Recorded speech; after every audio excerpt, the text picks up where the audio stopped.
y'all tuning into the Sweet Tea Podcast. I'm your host, SweetsColour, and welcome to Season 2, Episode 1 of the Sweet Tea Pod. Now, today, we don't got no tea because today's going to be a really serious kind of episode. And it basically, as you see in the title, this episode is going to be called A Letter To My 20s. So, this was been supposed to be like in the works. It's supposed to get out before I actually turned 30.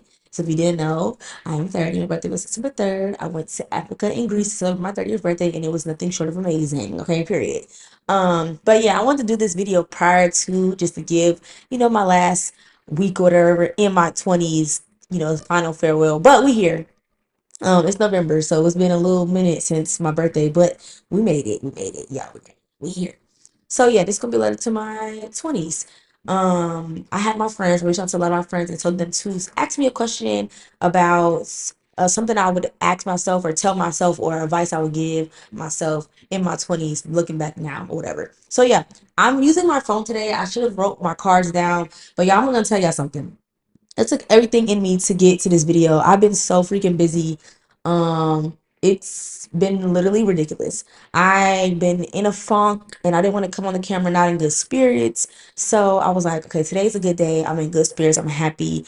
But yeah, we have our days or our times where we have that funk we just kind of can't get out of. And luckily today I was in better spirits. It's so funny because when I got off from my trip, I was on a high horse. I was so excited to live life. 30 just felt so new and just beautiful. And I was just so excited to be 30.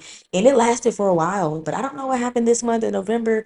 I tried to charge it to my cycle, baby, but it wasn't that, child. But let's go ahead and get right into it. So give me a little second while I pull up, a letter to my 30s.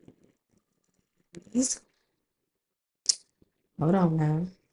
And the thing is, I haven't read none of these, so these are gonna kind of be the strictly first impression questions. So hopefully my friends ain't do me too dirty. But yeah, I got a good bit of questions. So this video shouldn't be too long. I feel like it's gonna be special dedication to me, dedication to my birthday, dedication to 30, new chapter, a new series, a new me. I'm excited to embrace on this new journey. And I thank y'all for tuning in for the time we did tune in. I took a break for like 5 months, but it don't matter. We're back and we're starting already. We're starting fresh. We're starting new. We're starting with more wisdom. So let's get into it. Okay. So first question is, okay, so what's something you've learned or something you genuinely would take from your 20s through the rest of your life? Interesting question. What's something I would take from my 20s through the rest of my life? To be free spirited, and to be who you are no matter who or what someone has to say about you, society. That part about me and when I found myself in my 20s as far as that definitely would never leave. By all means, live in your truth, be who you are, and accept yourself for who you are. You know what I'm saying? And I think also in my last year, in my 20s, I came out as pansexual, and I decided that going forward in any relationship, situationship, friendship, that I was going to tell people, person, whoever that I was interested in, the truth about me. And if they loved me for who I am, or they didn't, you know what I'm saying? Because in the LGBT community, that if you like men, you like women, women don't take you, a lot of women don't take you seriously. And I felt like I withheld all of me because I was scared the person wasn't gonna like me or love me. But people are gonna love you for who you are regardless. If they love you, they love you. No matter what your sexuality is, no matter if you pink, brown, green, orange, purple, people will support and love you if they want to, but also giving people the option and the ability to choose whether or not they want to fuck with you or not. That's the big thing that I learned in my 20s and that I would take to the rest of my life. And I'm glad that I was proud enough to stand 10 toes on who I am as a person. And either you love me or you hate me, and that's your problem and not mine. Period. Okay. And then, what is something in a relationship or a friendship in your 20s that you were wrong about that you didn't realize, and what you learn from it? Ooh, this is juicy. So, yeah, I'm gonna tell the story. Fuck it. Um, I did something wrong one time. I feel like my me being a friend to somebody, me being good to somebody. I feel like I've always had a good like spirit. I've always been like a good friend. I've always had people's best interests in mind. Like I just really never was a bad person. It's just never I never was really in drama. Like I don't really do weird shit. But I did something weird. And to this day, I feel so fucked up about it. So I met this girl And me and the girls kicking it for like 2 months. And there was this stud girl that was very interested in me prior to me meeting, let's say my friend, prior to me meeting my friend. And the stud girl was interested in me, but at the time I was in a relationship, blah, blah, blah, blah. I told my friend and the stud girl they shouldn't communicate because I felt like, some type of way about it. I felt like it was odd. It was like, no, I don't think I should talk because essentially the girl was attracted to me. I'm attracted to her. She tried to talk to me when I was in a relationship. But at the same time, I was like, well, I can't really be selfish because at the end of the day, I'm in a relationship. So by all means, do your thing. So where I fucked up at, I should have told my friend, even though we wasn't rocking for that long and our loyalty wasn't that strong. We had been talking all over a month and a half. We was new friends, newfound friendship. That the girl still was DMing me.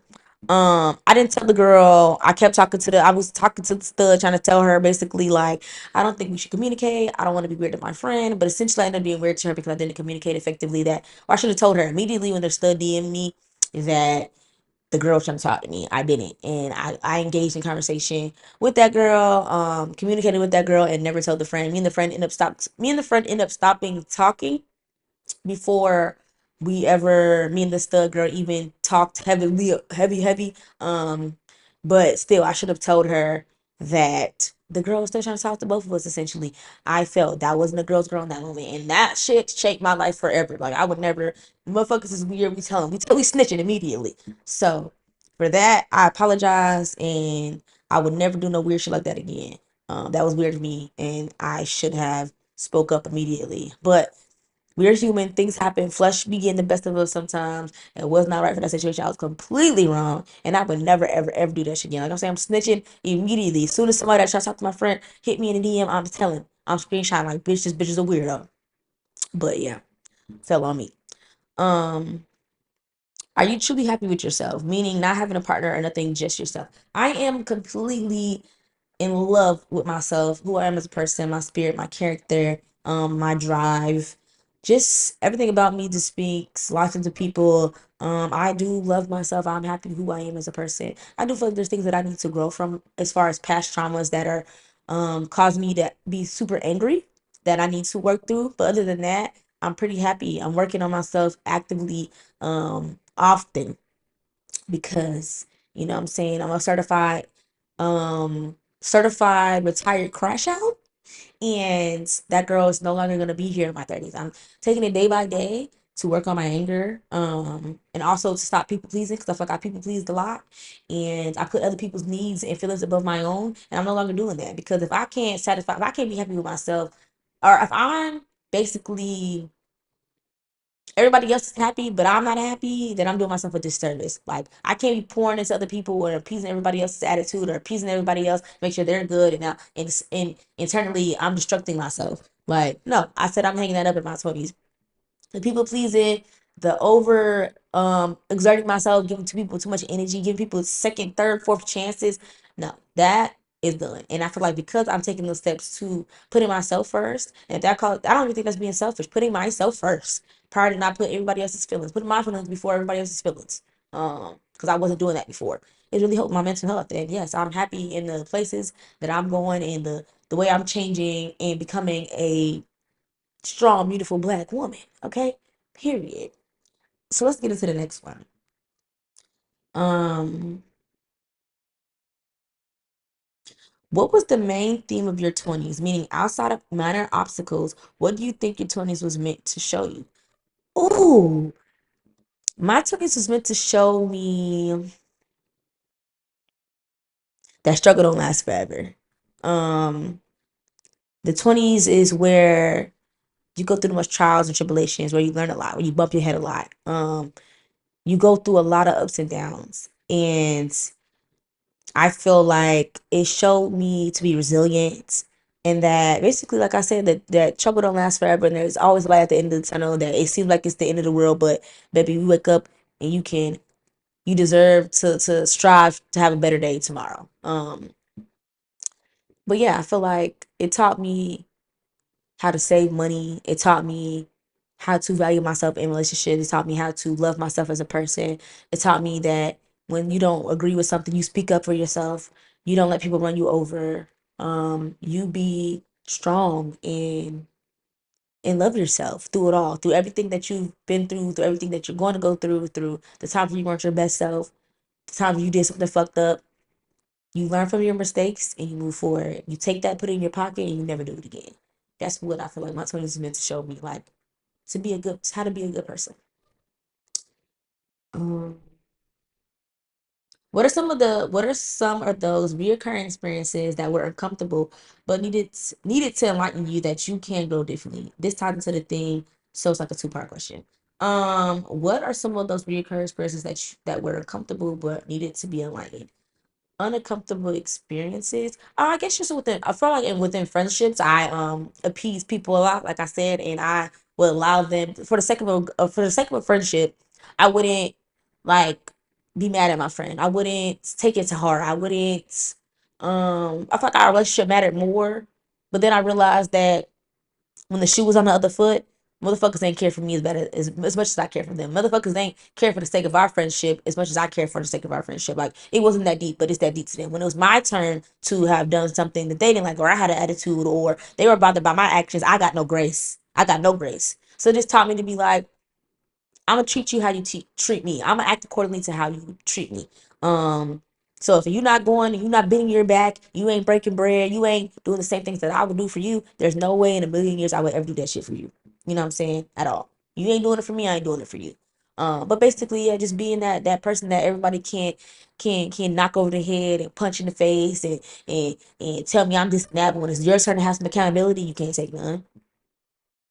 Nah, everybody taking accountability around here. We're not gonna be friends. That's I'm over. I'm done with that. Yeah, nah. Um, what's something you would go back and change? What would I go back and change in my 20s? I think I would go to school. I wish I would have got a college experience. I wanted to pledge.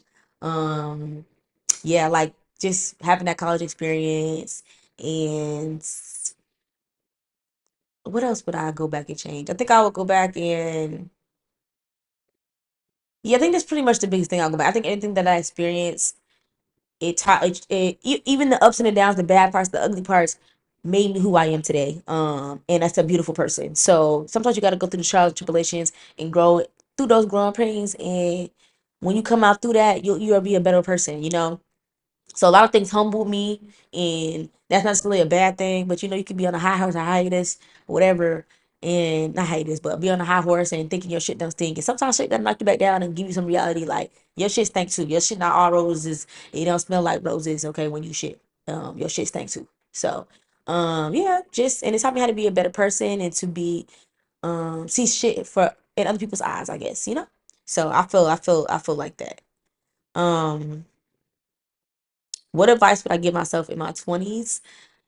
That you don't know shit, girl. You don't know a fuck thing.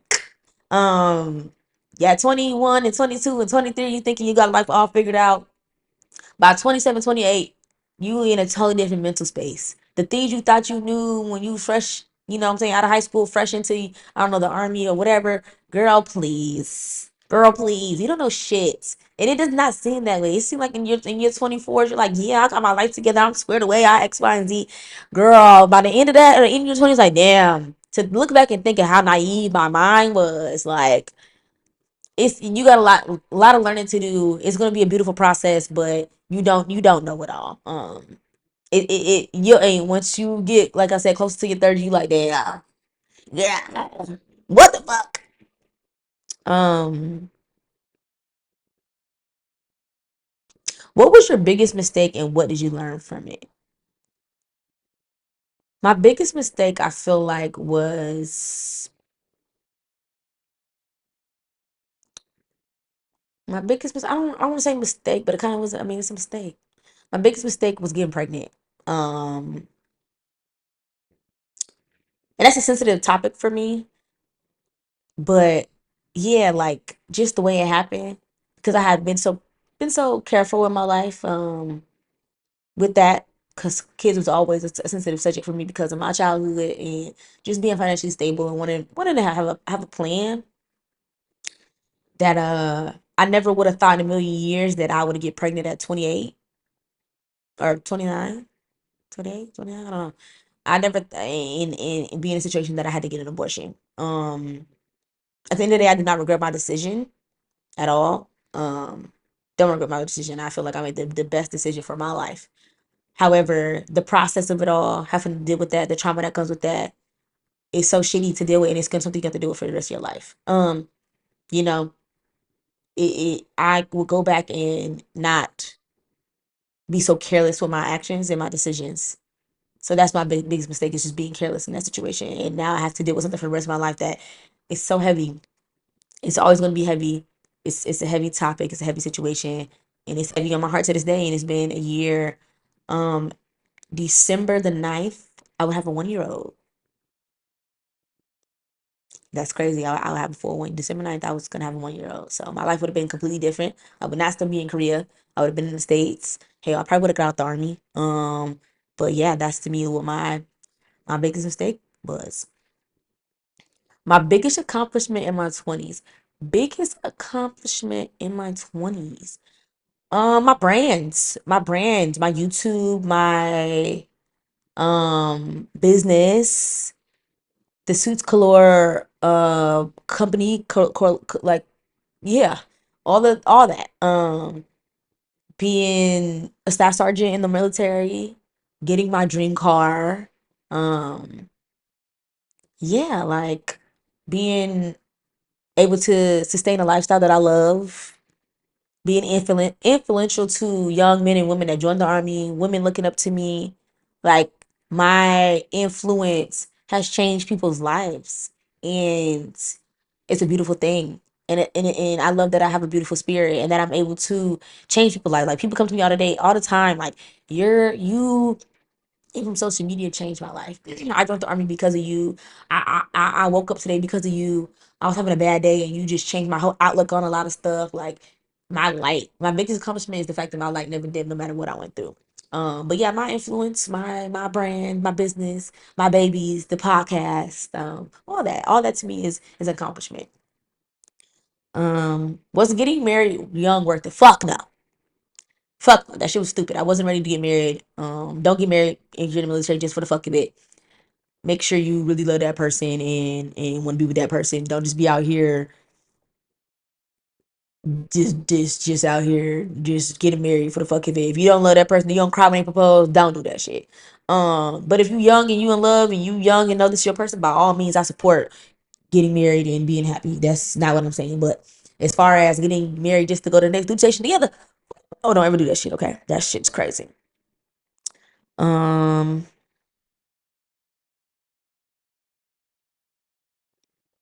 what goals did younger you have that you plan to tackle in your 30s? Graduating from college. Cause I didn't graduate yet. I'm working toward. I'm in my associate's program for business management. So I want to get my at least my associate's in business management. I would love to pledge. I would love to pledge. If that's possible. Also, I want to buy a house. I paid off my car, so I already did that. I did that as I turned 30. But yeah, I would love to buy a house, and I would love to. What else? I'll have my beauty bar. That's what I really wanted. If y'all didn't know, I started my SweetsColour collection about 6 years ago. I've been on and off about how strongly I pursued it, but I'm on my bag again. 2025 is gonna be my year. I feel it. But I want to have a beauty bar. Where you basically, it's the aesthetic of like how you go to a barbershop, and they got the vibe. They talk about the game. They talk about the bullshit. Talk about the drama, whatever. They just feel like it's a good, happy location to be in. They take the stress off. I want that in a girl's form. So I want to be able to do facials. I want to be do lashes extensions. So I don't know why I'm starting on my talk today. I think my mouth dry, y'all. But lash extensions, you get your makeup done, you can buy cosmetics, you can buy hair. No hair though. I don't want hair getting done, but I want anything like esthetician work, waxes. Like, I want to be a beauty bar. But I want you to come in and feel like, breath of fresh air. I don't want no messy employees. It's gonna be real elegant, real upscale. When you come in, I want you to know that you're gonna spend some money. You're gonna want to spend money there because the atmosphere, the environment just gives that. I want to be able to sell champagne, like mimosa, stuff like that. Like, very elegant, like bougie esque, Royal Atlanta like establishment. But yeah, like my beauty bar. That's something that I really, really want to establish in my 30s, and I'm going to establish in my 30s. Just watch out for that SweetsColour beauty bar, okay? Period. Um, your fondest memory and best trip in your 20s. Best trip in my 20s has to be Thailand, the first and the fourth time. The first time because that was the first Thailand and Bali. I did Thailand and Bali my first time. First time for Thailand because it completely changed my outlook on life. Travel. I'm telling y'all to get out of these barracks, get out of y'all hometown, go see the world. There's so many beautiful things. I'm telling you, it will literally change. It'll make an imprint in your fucking brain. Like it will literally change your life. Traveling is so beautiful to see other cultures, other um establishments, other way people live, just how like beautiful everything is outside the fucking United States. Like outside of your hometown, outside of the like some people never left their fucking hometown. Get out and see this beautiful big world. And that's how I feel like Thailand did to me the first time. I was so amazed. I was so infatuated with life. I just feel like I just saw it. Like I got a new reason to live. I need to see the world. It was so beautiful. I loved it. I love Thailand. I love one of my favorite countries. And then I have to say Bali. Because I went there and got a real cultural experience. I met the locals. They took me to I took me to their house. It's very small. We sung outside with the banjo. We had local beer. Like those are my like lifetime friends to this day. I went to Bali last year, no, the beginning of this year, and saw them again. Like, and they remember it had been like 6 years since I saw them. So I got a real culture experience. They're imprinted in my heart forever. I love my Bali friends. Like, literally my homeboys. Like, we're locked in for life. Um, yeah. Travel plans you plan to get in the next chapter. I have to go to. I want to travel more in Africa for sure. Um, I want to go to Rio. Gotta go to Rio.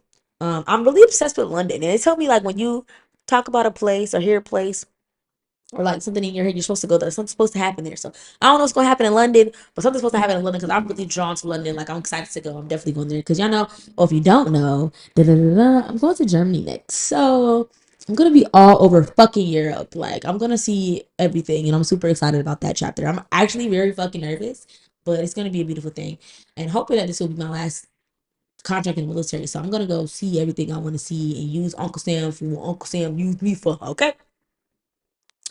Um,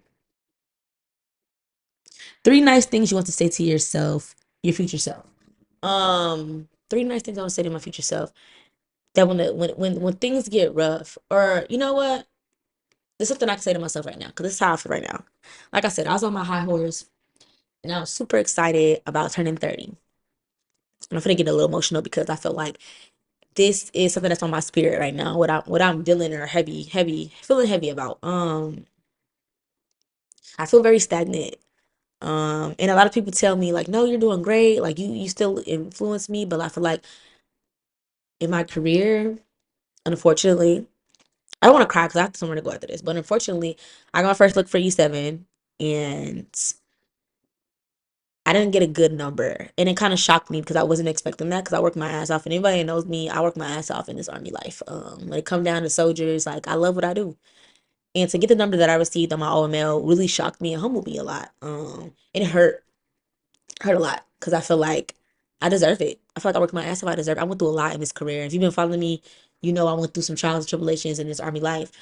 But I feel like I genuinely deserve it. And I know it's God's plan and things are gonna happen when they're supposed to happen, but it's hard. It's hard to feel like you deserve something and don't get it. Right. So I feel very stagnant in my career. I feel like I deserve E7 and I should be getting looked I should be getting it with everybody else, with my peers or whatever. And on top of that, my social media, my influencer life, my business, my brand, I feel like I'm stagnant there too. I feel like I've been doing SweetsColour collection for 6, 7 years. Haven't taken off yet. God's plan, all right. I'm not consistent. I'm lazy. I'm not passionate. But this video is the start of a new era. And I'm gonna say a few things now that the questions are done.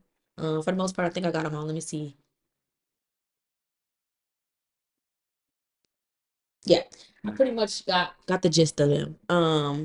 And this episode's not gonna be too long because it's basically what it is. It's supposed to be a letter to my 20s. It's supposed to be a reflection of my 20s or whatever. But going into my 30s, and like I said, I was on that hard horse, and dealing with what I'm dealing with now, just feeling like I'm lazy, I'm stagnant, I'm just in a real weird, ugly space to me. I really want to dig back deep into finding my passion to do the things that I was doing in my 20s. In my 20s, I was on my grinds. I was coming from no money. I was broke. Um, Literally just having nothing. And I was grinding so hard because I was like, damn, you came from shit, bitch. You gotta get out this fucking hood. You gotta get out the slums. You gotta get out the ghetto. You want some money. You gotta get that money. You gotta get that money on. Like I was so hungry. I was so driven. I was so dedicated to my craft that I created this platform. I created the Sweets brand, and people loved it. I've lost her. I've lost that driven, motivated person. And it sucks to think about that. It sucks to know that it's me. I'm causing myself. Like, I have so much potential, but the only thing that's stopping me from being great is myself. You have so much potential, and the only thing that's stopping you from being great is you. We are our biggest downfall. We are our biggest crutch in this shit, right? And I feel like I joke about this all the time, but I feel like I'm supposed to be somebody. And it makes me like, you are somebody. I'm somebody. Don't get me wrong. I know that. But like, I feel like I'm supposed to be somebody. I'm supposed to be bigger than what I am right now. But you know why I'm not? Because of myself. Because I'm not dedicated. Because I'm not motivated. Because I'm not in my professional career, personal career, my professional career. You're lazy. You're lazy. You're lazy. You're lazy as fuck. You're comfortable. You're stagnant. You need to get off your fucking ass. Lock the fuck back in, twin. Lock in, twin. And this goes to anybody who needs to hear this, because I'm talking to myself though. Lock the fuck back in. You have so much potential. You are so great. You people need to see, hear you, whatever it is that you want to do, whether it's be a content creator. Cause that shit, it's really my passion. I really love this shit. Being an influencer, having a brand, having a business, it's all in your hands. Like all it takes is one good day, one good week, one good month, good 6 months to change your fucking life. I'm ready to change my life. I'm ready to lock back in. I'm ready to be dedicated. I'm ready to be passionate. I'm ready to be everything that I thought I could be. Like, lock the fuck back in. Posting videos like I'm supposed to be posting videos. Really like diving deep into my brand and my business. You want to be bar, right? What are you doing? What are the steps you're taking towards that? You know what I'm saying? Letting outside influences like distract you from your goal. I feel like I'm distracted from my goal. I feel like I done fell off. I done fell completely off from my plan. I'm gonna insert a clip right here of the young, dedicated, motivated me that said I only joined this army because if you can't invest in yourself, nobody else can. I joined the army to invest in myself. And don't get me wrong, I did a lot. The army changed my life for the better. But like, I'm stagnant. I'm stuck. I'm comfortable. I don't like that shit. That shit sucks to see myself. I'm mad at myself. I'm upset with myself. So am I happy overall? For sure, 110%. I'm happy. Look at me living my fucking life. I'm traveling the world. I got the money in my pocket. But when it comes to my brand and it comes to me professionally, I feel like I'm very lazy. I feel like I'm lazy. And I feel like the other day I was crying in my office, no cap. I was crying. I was so upset. I was so upset.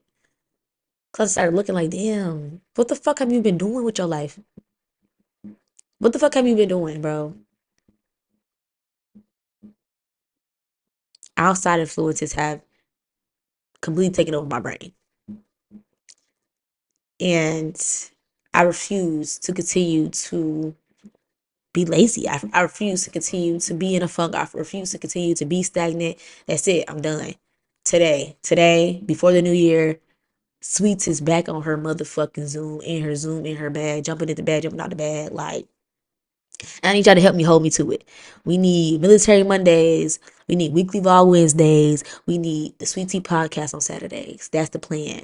And it's starting now. I have videos lined up. I have interviews lined up.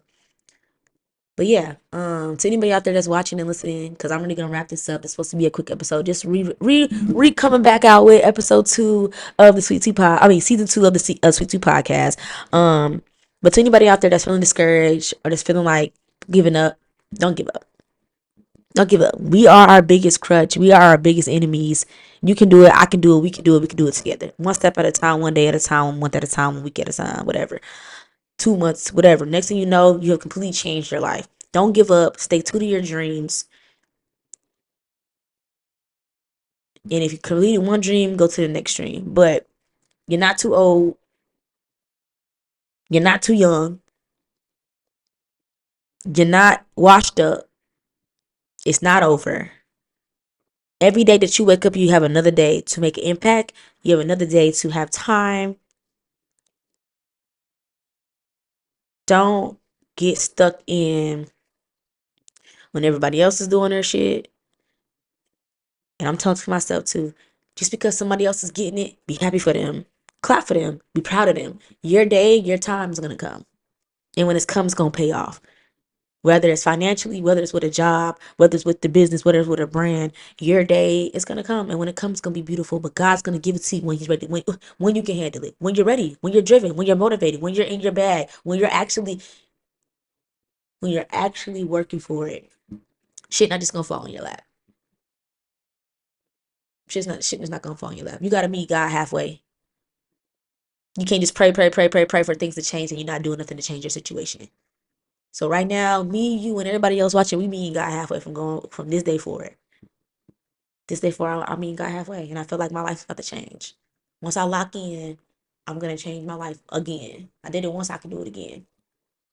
So before I get too emotional, hopefully this episode touched somebody. It definitely touched myself. I want to thank you guys so much for tuning in to the Sweet Tea Podcast. We're coming up on 1 year really soon. We're gonna have some great guests coming on. I'm excited for y'all to hear from them. Hopefully y'all get something, take something from every episode that we come and speak to. We speak to you guys. But yeah, this is the beginning of something beautiful. I'm calling it. I'm claiming it. I'm gonna work for it. I'm gonna earn it. And it's gonna be beautiful. So yeah, stay tuned for season motherfucking 2, bitch. I'm so excited. Thank you guys so much for tuning in to the first episode of season 2. And I'll see you guys real soon. Every fucking Saturday until forever. Period. And if y'all got some topics you want me to talk about or a story or something, give me something juicy in the comments. I got you, Bookie. But again, thank you so much for tuning in. And I'll see you guys on season 2. On episode 2. Bye, y'all. I love y'all. Thank y'all so much. Okay. And passionate about makeup. I'm very passionate about, beating people's face, like beating my face. Like, it's something I really want to do. It's something I actually want to have a career out of. Like, I really want to be a makeup artist. I want to have my own makeup brand eventually. I have my own shop as of now. My long-term goal is to have my own makeup brand for people to buy SweetsColour. That's something that I really want to do. Something that I'm really passionate about. I want to have my own brand, like, so bad. Like, this is what I want to do. And I basically came to the military to invest in myself, because if you can't invest in yourself, nobody else will. And being that I wasn't in school anymore, then, what was I going to do? Work 5,000 jobs trying to have my own business? So, no, I joined the military. I went active duty in the military to stack my coins, stack my money, and meet all these different people and all these opportunities to do the stuff that I wanted to do. And then also, in the long run, the people that I meet today might help me tomorrow. So really, I'm just here to stack these coins, invest in myself, and get to know people and use the military for everything you can give me. But I really want to have my own makeup brand. That's something I'm very passionate about. So if you didn't know, now you know. Like, I'm not just doing this YouTube for the fun of it. YouTube is how you get your name out there. So I want to get my name out there. I want to be successful as Aaliyah J or Nikki Tutorials, people who are doing off YouTube, people who are getting collabs with famous makeup brands. It all starts from a little dream. Like, any dream that you have, even if it's cliche, because it's cliche as hell for me to want to be a makeup artist. Like, how people want to be makeup artists? I know 3 of them that are my friends, or people that I know that want to be makeup artists. But it doesn't matter. Everybody wants to do everything. Everybody wants to be a rapper. Everybody wants to be a doctor. Everybody wants to be something. Everybody just wants to be successful in what they do. So it doesn't matter how cliche it is or how bad somebody else wants it. As long as you want it, as long as you're driven to get it done, then you'll get it done. So yes, I want to be a makeup artist, and yes, I'm actively in the military. But at the end of the day, this is only gonna help me better myself. That when I get out, I got a little experience when it comes to people, when it comes to all the stuff that we learn here. So no, I don't 100% love the military. No, this is not what I want to do. But I'm here for a reason. So just don't let anything stop you in life. Like, if you want to be a makeup artist, if you want to be a rapper, if you want to be a barber, if you want to be a doctor, then do whatever your heart tells you to do, and don't let nobody ever tell you otherwise. Some people tell me, oh, just go to school, just go to school. Like, what am I going to waste my money for? To go to school to be a doctor? Because that's what I thought I wanted to be. And then drop out or not finish, and I wasted all that money, and now I'm in debt doing something I don't even want to do. Like, makeup is my passion. Makeup makes me happy. Making somebody else happy, like seeing their face when they get their face done, makes me happy. You know, so I just wanted to say that, like, I want to be a makeup artist. I will be a makeup artist. I will be successful, and I will have my own makeup brand. So mark these words, because one day you're gonna see this again. You're gonna see me again on somebody's Maybelline picture or whatever the case, or my own brand that's in Walmart. You'll see me again. So no matter, don't worry about what everybody else think about what you want to do. Just do what you want to do. At the end of the day, that's all that matters is you and your success.